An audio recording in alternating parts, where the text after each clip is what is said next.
Gibbs phase rule.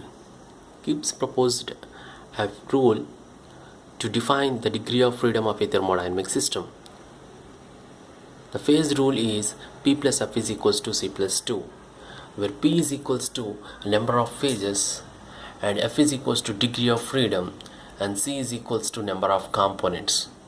Degree of freedom can also be defined as the number of independent intensive variables required to define a thermodynamic system, or nothing but degree of freedom in thermodynamic system. Example: temperature, pressure, etc. Now we can get the better idea by taking the following examples. Let us consider the example number 1. Let us consider an oxygen gas in a rigid container. So oxygen is in gas phase. Therefore P is equals to 1. So the chemical composition is same, therefore component is equals to 1.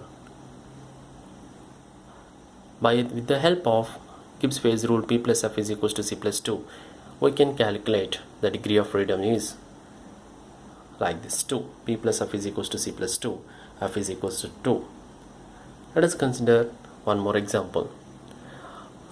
Take steam and water in a container. Steam is in vapor phase, water is in liquid phase, so number of phases is equals to 2. P is equals to 2, but number of components is equals to 1. Why? Because the chemical composition of the steam and water is same, H2O. So degree of freedom is equals to P plus F is equals to C plus 2, C is equals to 1, P is equals to 2, therefore F is equals to 1. One independent intensive variable is sufficient to define the following system. Consider one more example. Let us consider ice, steam and water. So ice is in solid phase, steam is in vapor phase, water is in liquid phase. So number of phases is equals to 3 and number of components is a single component, H2O.